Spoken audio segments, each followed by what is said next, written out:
The biggest names in boxing. He's coming home, and as he moves into the last month of preparation for his big night at the City of Manchester Stadium, we talk to the Hitman, Ricky Hatton. You watch Ricky go that night. It'll be one of the best boxing nights of Ricky Hatton's career, and that is saying something. Jim Watt and Nicky Piper will be with us throughout the build-up to Ricky's return. The Prince's mantle as British boxing's biggest draw. 55,000 fans will pack into the City of Manchester Stadium in late May for Ricky Hatton's homecoming. 55,000 plus Adam Smith. Enter a new chapter in the Ricky Hatton storybook as the Hitman aims to rock the boxing world again after losing for the first time in his life.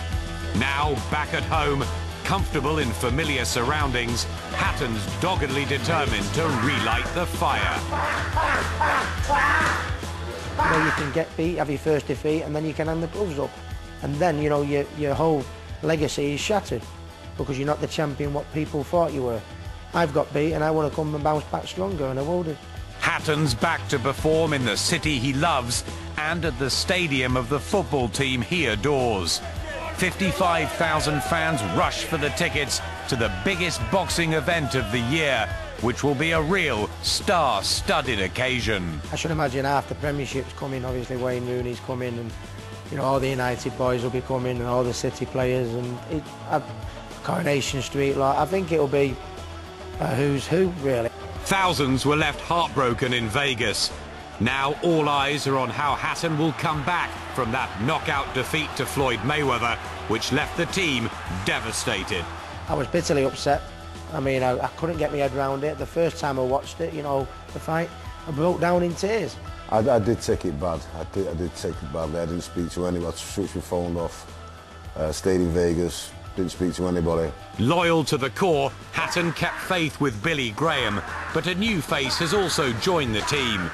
Young trainer Lee Beard has been brought in to sharpen Hatton's speed and skills ahead of this crucial comeback.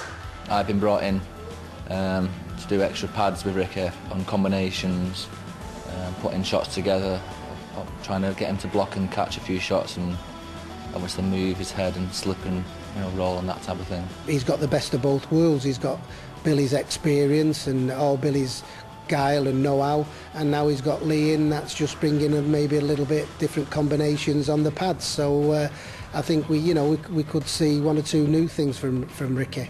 With 4 weeks to go, Hatton's weighing a trim 10 stone 12 and is relishing a return to his natural light-welterweight division.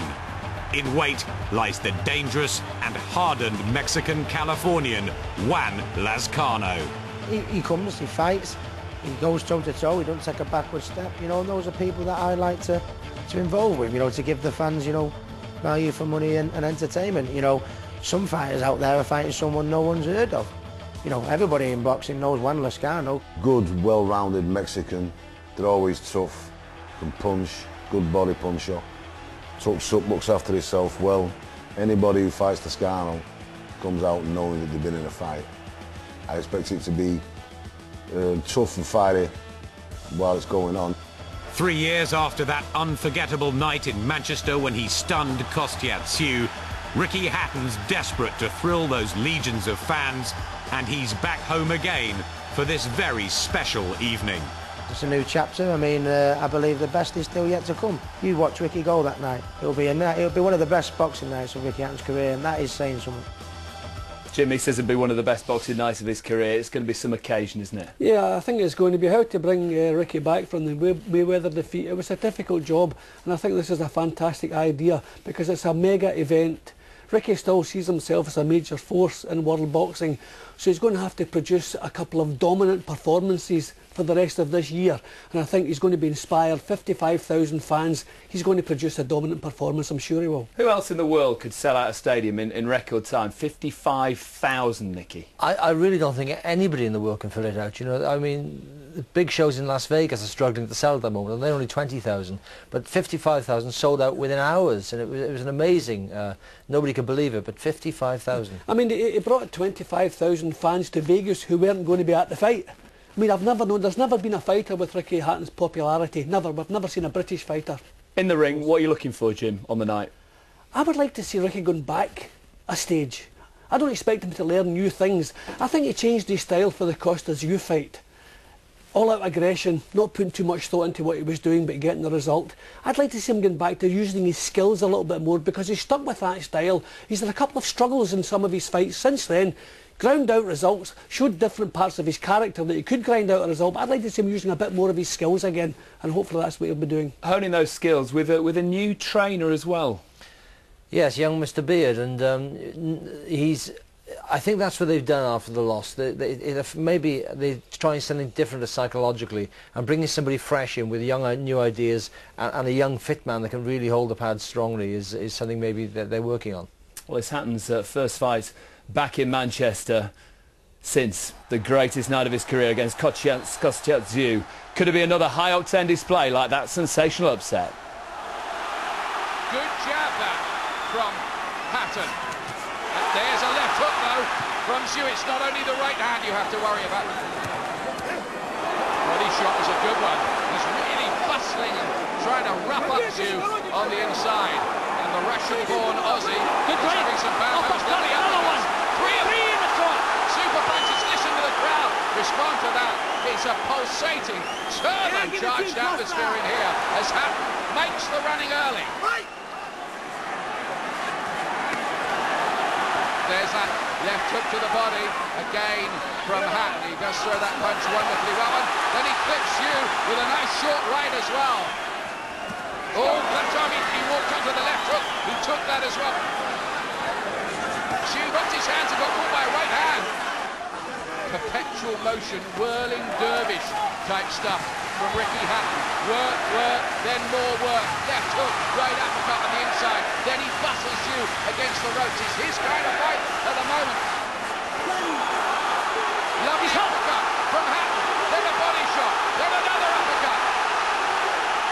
Oh, and he's got him again on those ropes. Tszyu. Look at the tiredness in the legs, Ian. Yeah. Stumbling and staggering all over the place. I think his instinct and his quality as a champion is just keeping him in there at the moment. All he needs is one more good round and he's done the unbelievable. There's something going on in the corner. Let's have a look here. Dave Parrish is talking. The shoot's gone in, it's over! The dream is made real! Ricky Hatton rocks the world with a truly stunning win over a modern legend. He is the champion of the world. The Hitman really has arrived in the big time. Some night, wasn't it? Jimmy, it would be great if he could rekindle what we saw there. Yeah, well, he was inspired that night, and that's what we were speaking about a few seconds ago, and I think the 55,000 crowd at his beloved Manchester City ground, that will inspire him, and I think we'll go back to seeing the dominant performances, I say, that we used to see from Ricky. He knows it's a special night, he'll want to make a special performance. He'll need a special performance. Juan Lazcano is no mug. No, and he tends to handle the fighters better than the boxers, though, and Lazcano will certainly come for him. You know, he's strong, he'll throw punches all night. And that will suit Ricky Hatton, and we'll see a war. But, you know, against Kostya-Tszyu is more or less a superhuman performance. I don't think he'll need that sort of performance this time, but he'll need to really be on his toes. And just great to get rid of the ghosts, if you like, of Mayweather. Yeah, he just has to put that behind him. He's coped with it. Listening to the interviews, the way he's coped with it, I think he's fine. I think he realises it's the best fighter in the world that he's lost to, and he wants to win with him again. That is also a good sign. He's not just accepting defeat. He probably realises his tactics were a little bit naive against Mayweather. He knows he can do better, and that's why I hope he starts using his skills now. Nicky says the best's yet to come. Do you believe that? I'm not so sure. He's had a lot of hard fights. You know, we've just seen what this Kostya-Tszyu fight maybe taken out of him, and Mayweather was a big defeat for him. I think he's got a lot left. I'm not sure whether the best is yet to come. All right, well, don't forget, you can see Ricky's Homecoming live. The Hitman against Juan Lazcano is a special event on Sky Box Office. It's on Saturday, May 24th. It's UK prime time, so you won't have to get up in the middle of the night to watch it.